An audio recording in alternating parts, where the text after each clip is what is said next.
Hej og velkommen. Jeg vil gerne tale om det keltiske korsoplæg. Hvis du er lidt forvirret omkring, hvordan man lægger det keltiske kors, så kan jeg godt forstå det. Næsten alle bøger, med respekt for sig selv, de har et afsnit om det keltiske kors, og de findes i diverse afskygninger. Både antal kort, hvor mange kort skal man bruge til oplægget, hvordan lægger man kort 3, for eksempel, hvor skal det ligge henne? Det vil jeg gerne tale om nu her. Jeg vil prøve at give et bud på, hvordan jeg synes, et keltisk kors det skal lægges. Det er det, jeg har haft succes med i flere år. Og jeg tror ikke, der er nogen forkerte måder at lægge det på. Jeg tror, det er vigtigt, at man gør det på den samme måde hver gang. Jeps. Her har jeg lagt et keltisk kors. Det er et skarpt oplæg. Det er en dame, der på et tidspunkt har spurgt her for nogle måneder siden. Hun vil gerne vide, hvordan resten af året kommer til at se ud. Altså resten af 2019.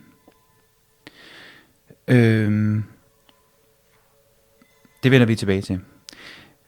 Sådan her ser et keltisk kors ud, når jeg har lagt det. Jeg har selvfølgelig blandet kortene, og så har jeg trykket 10 kort. Jeg bruger altså 10 kort til et keltisk kors. Jeg har kort nummer 1 her, og kort nummer 2 her. Det her kort nummer 2, det er det, der hedder noget, der er på tværs. Kort 1, kort 2. Så går jeg ned og har kort 3 hernede, og jeg har kort 4 her, kort 5 heroppe, og kort 6, kort 7, 8, 9 og 10. Alle pladserne i det keltiske kors, de står for noget bestemt. Spørgsmålet her er, fordi nu tror jeg bare, jeg prøver at vinde kortene, som jeg vil gøre, og som jeg gjorde første gang, at jeg lagde oplægget for damen. Jeg vender et kort ad gangen, og så tager vi det hen ad vejen. Kort nummer 1, og spørgsmålet er jo, hvordan bliver resten af år 2019, altså fra nu, på det tidspunkt, hvor hun fik lagt kortet for nogle måneder siden, eller oplægget her, og så fra dag af, og så til og med resten af 2019. Kort nummer 1. 2 stjerner omvendt. Kort nummer 1, placeringen. Det har jeg som en plads, der hedder, hvad handler spørgsmålet i virkeligheden om? Altså, hvad ligger der bag ved spørgsmålet? Nogen vil også sige atmosfæren ved spørgsmålet. Man kan kalde det mange ting. Jeg kalder det simpelthen bare, hvad handler spørgsmålet i virkeligheden om? Det er et keltisk kors, jeg har lært en gang, og som jeg har brugt meget, og som jeg har succes med. Hvis der er nogen, der lægger keltisk kors, hvor man har som regel også kort 1 og kort 2 her, så har man kort 3 herover. Nogle har også kort 3 her, nogle har kort 3 heroppe. Nogle bruger flere kort, nogle bruger færre kort. Og jeg tror ikke, der er nogen, der er ikke nogen rigtig eller forkert måde. Men her er det altså 1, 2, 3, 4, 5, 6, 7, 8, 9, 10. Godt. Hvad handler spørgsmålet i virkeligheden om? 2 stjerner omvendt. Ja, nogle gange kan det være svært. Hvad skal man lige sige til det? Og jeg åbner et kort ad gangen, i stedet for bare at vende alle kortene på en gang. For eksempel når jeg trækker. Der er nogen, når de trækker kort til for eksempel et keltisk kors, ja, så vender de alle kortene på en gang, som de bliver trukket. Og så er hele oplægget bredt ud fra starten af. Det synes jeg er forvirrende, og jeg tror især spørgeren finder det uoverskueligt. Så jeg åbner et kort ad gangen. Og hvis man ikke ved, hvad man skal sige, hvis man kender kortene, hvad er 2 stjerner for noget? Retvendt. 2 stjerner, retvendt. Man skal jo hele tiden holde det op mod spørgsmålet. Og her er jo et spørgsmål, der er stillet. Hvordan bliver resten af 2019? Og hvad handler spørgsmålet i virkeligheden om? Svar den på. 2 stjerner, noget med balance.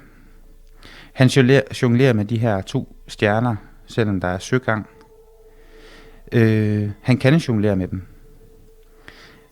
Det lykkes for ham. Han er god til at have flere bolde i luften på en gang. Stjerner er jo elementet jord. Står for...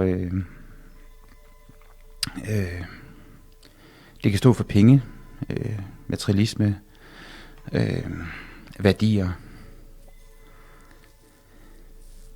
Det kan også stå for natur. Nu ligger det omvendt. Min tolkning umiddelbart er, set ud fra et kort her, når jeg ikke har noget at holde op imod,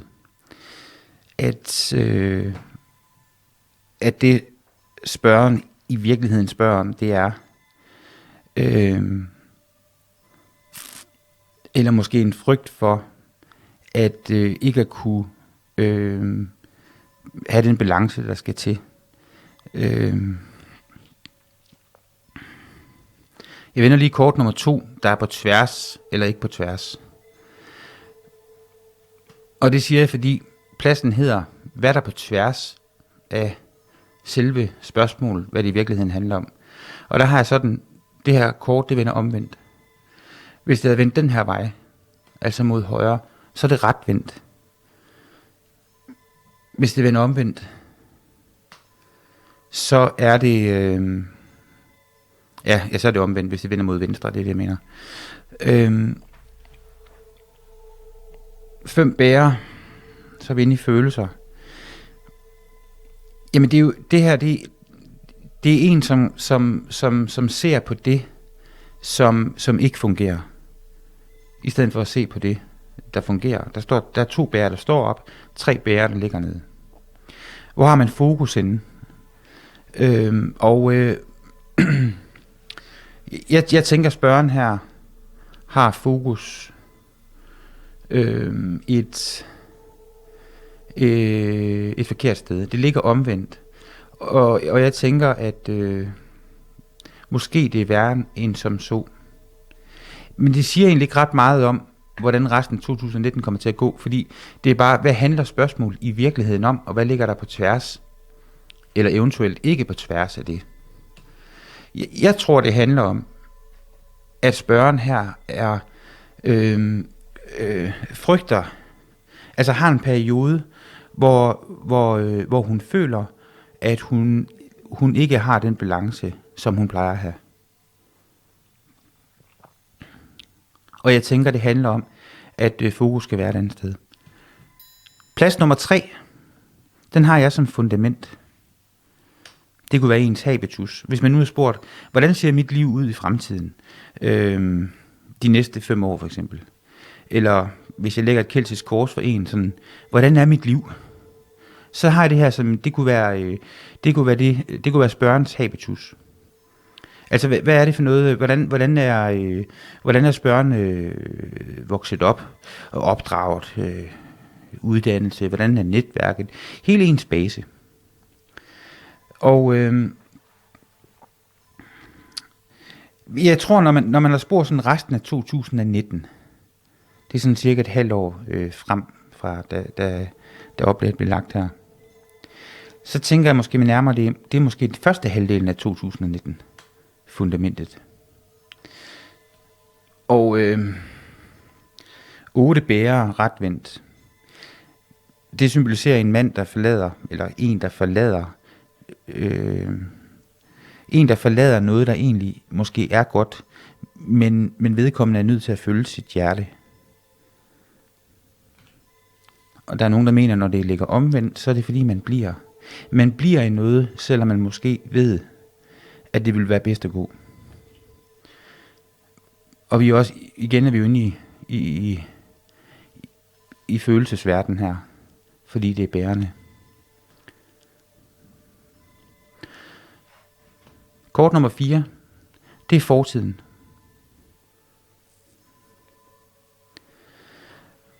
Og det er slut. Hvis ikke det er slut, så slutter det i morgen. Altså det er fortid. Retfærdigheden.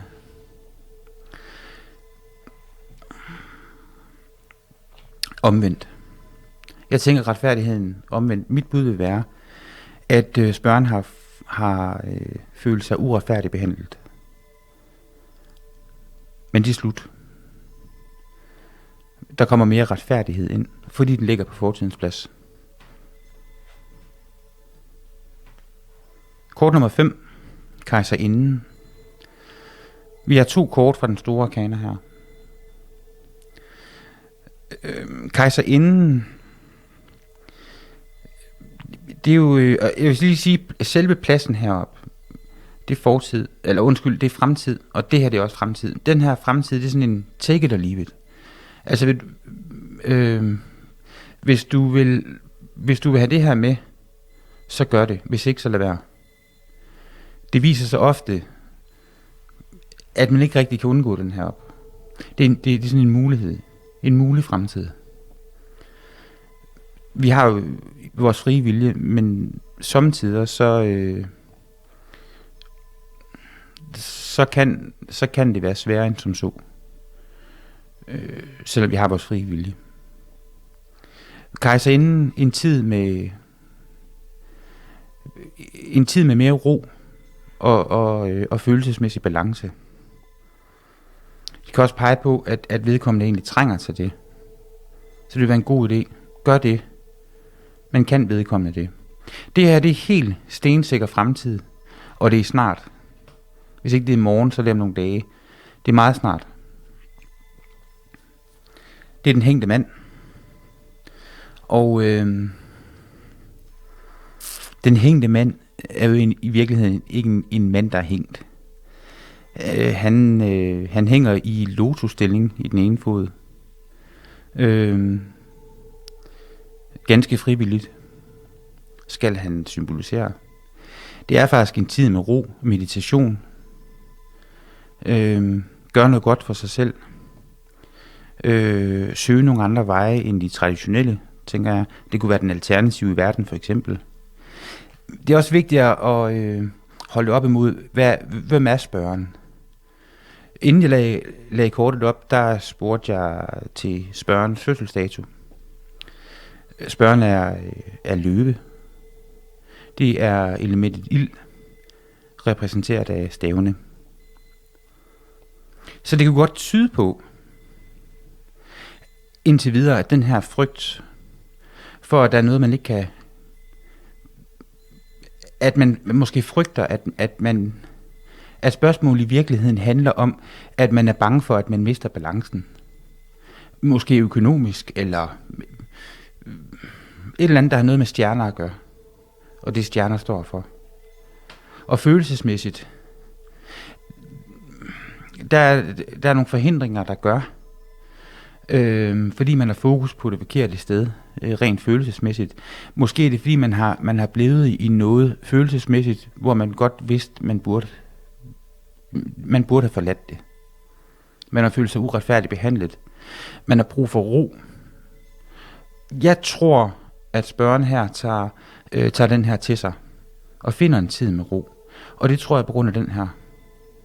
At de hænger rigtig godt sammen, synes jeg. Den hængte mand i øvrigt også fra den store arkana. Så går vi ned til kort nummer 7. Det er spørgeren lige nu og her. Faktisk, mens spørgeren sidder over for tolkeren. 3 svær omvendt. 3 svær retvendt, vil jeg sige. Det er jo sorg. Man er ked af det. Det kan stå for mange ting, alt efter hvad der bliver spurgt om. Der er sådan en vis symmetri i billedet. Så altså at være ked af det er jo en følelse. Alle følelser er velkommen. Det vil være mere underligt, hvis vi mennesker ikke er ked af det en gang imellem. Det er jo meget naturligt. Retvendt, så accepterer man det. Man har det godt med at være ked af det. Man kan, jeg tror godt, man kan være glad indvendigt, selvom man er ked af det. Ligesom mange bliver vrede, når de er ked af det. Så tror jeg også, man kan også både være glad og ked af det. Det er jo i orden at være ked af det. Hvis man accepterer det, så er det også okay. 3 svær omvendt har jeg som, at så accepterer man det altså ikke helt. Man er ked af noget, man forstår måske ikke hvorfor, og man accepterer ikke helt den her sorg. Jeg tror, man skal, hvor slemt det her det er, enten ret vendt, altså, hvad er det, man er ked af? Er det økonomiske problemer? Er det, altså nogle gange kan man også være så ked af det, at det kan være over dødsfald, og ulykker, og, altså hvor det er så voldsomt. Man er nødt til at finde ud af, via de andre kort, hvad handler det her om? Der er ikke noget her, der indikerer, at det her det skulle være sådan noget mega vildt. Men for mig i hvert fald, spørgeren er ked af det, men accepterer det ikke.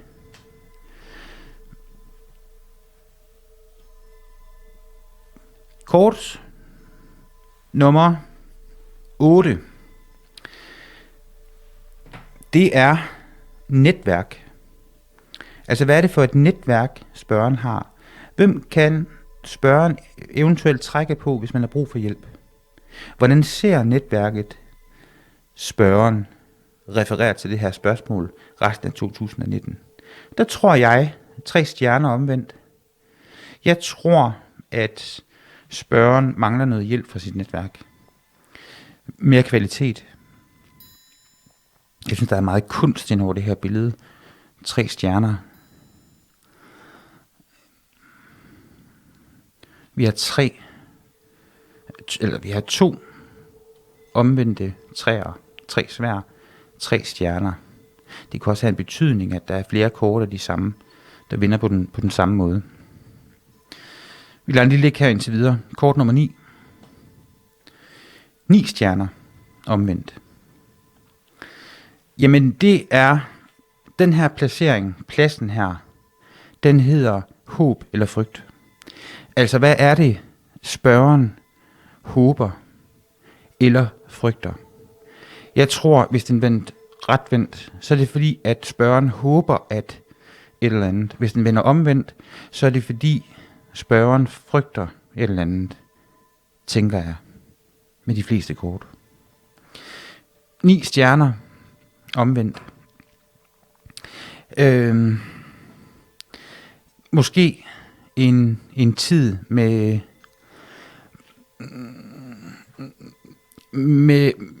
altså det her, det er jo en dame, der står ude i naturen. Stjerner er jo også natur. Det er en tid med ro. Gør nogle ting, man godt kan lide. Den passer fint til den her og til den her. Og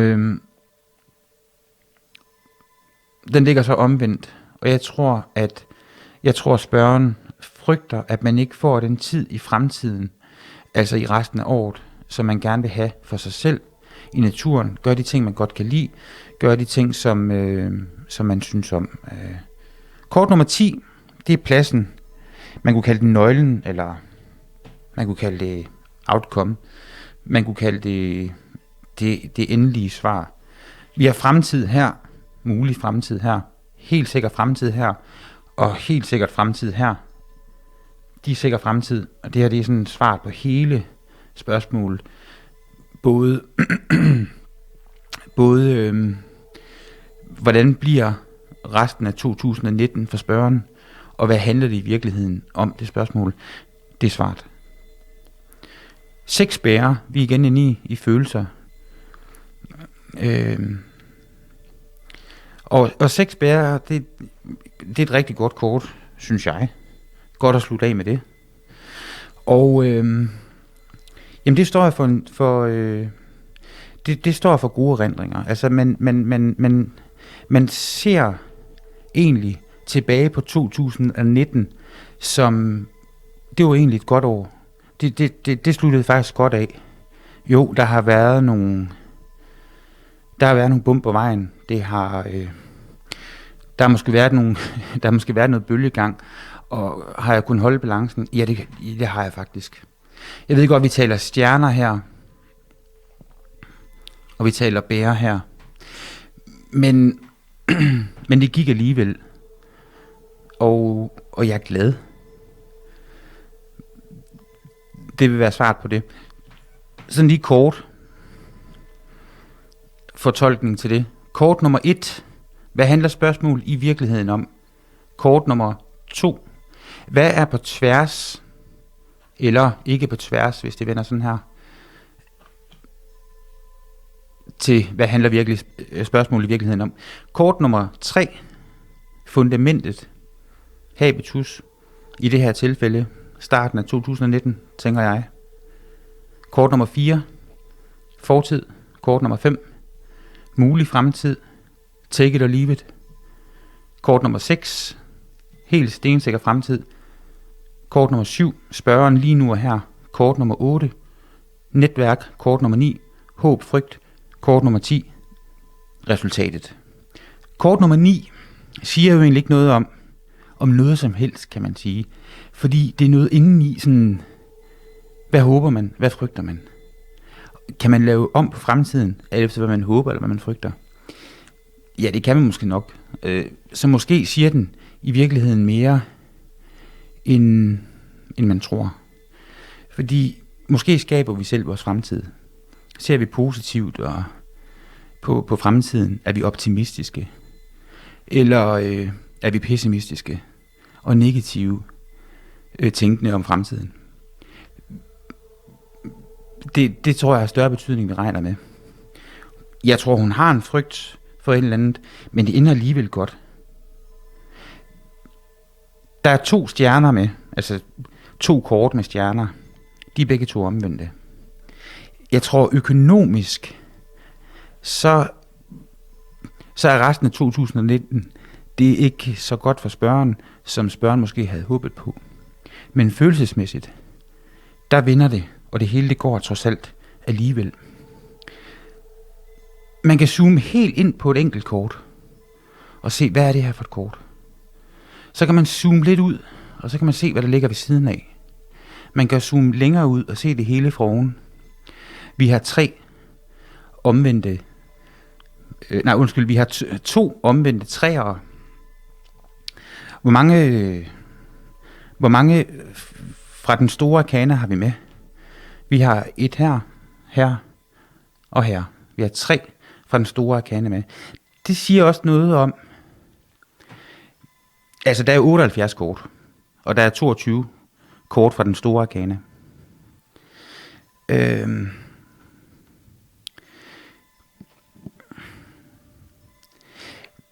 De 2 af kortene fra den store arkana, det ene kort, det her kan jo virke, at det vender omvendt, men det gør det jo ikke, fordi han hænger jo ned. 2 kort fra den store arkana retvendte, 1 kort er omvendt, og det er forsidens plads. Og det er gode kort fra den store arkana, der ligger, synes jeg. Og jeg tænker, at det er lidt et mildt oplæg. Det er jo heller ikke noget vildt, spørgeren har spurgt om. Der sker i hvert fald ikke bål og brand resten af 2019. Det er ikke sådan, jeg tænker, der vil jeg lige advare dig mod. Eller noget den dur. Det er sådan et mildt oplæg. Det skal nok gå. Og især med de her 3 kort som fremtid. Og jeg tror, at den her, den bliver i hvert fald vendt om. Altså det er ikke noget, at det her bliver, det er ikke noget, som spørgeren bærer med sig på nogen måde. Og jeg tror også, altså spørgeren kommer til at acceptere, når man er ked af det. Og jeg tror også bare, det er lige nu. Det er et øjebliksbillede. Det er okay. Jeg tror allerede efter oplægget, så hjælper det spørgeren, at man har fået det her kig ind i fremtiden, den her indsigt i sig selv, og det skal nok gå. Jeg vil også gerne se på, hvad er der ikke? Jeg synes, det er meget vigtigt, når man lægger trådkort. Hvad kan vi ikke se? Nu spurgte jeg jo spørgeren i starten, hvornår fødselstidspunktet er. Ikke sådan med klokkeslæt, men personen er løve. Løve er jo repræsenteret af stavene, fordi Løverne, det er jo elementet ild, og det er stavene. Og de er her ikke.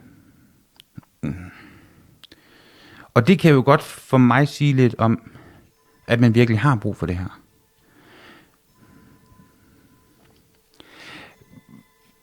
Stave står også noget for mod. Der kan godt mangle noget mod. Der mangler mod i oplægget. Bevægelse og... Men måske er det også fordi, der er brug for en tid, hvor man er i mere ro. Og der er jo nok mod nok til, at man turer det her, fordi det her med at arbejde lidt med sig selv, det her med, at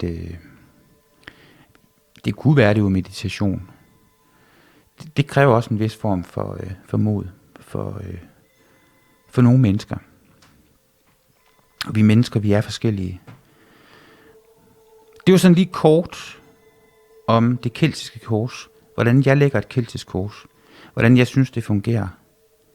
Og jeg siger ikke, der er nogen forkerte måder at lægge det på. Jeg tror, det der er vigtigst, det er, at man gør det samme hver gang. Og der findes som sagt et hav af forskellige keltiske korsoplæg. Sådan her gør jeg. Og lidt om placeringerne. Lidt om kortene. Lidt om et skarpt oplæg, hvordan jeg har analyseret det. Også noget om at se på, hvad er der ikke i et oplæg. Jeg tænker, det var det for nu. Tak fordi du så med. Hej.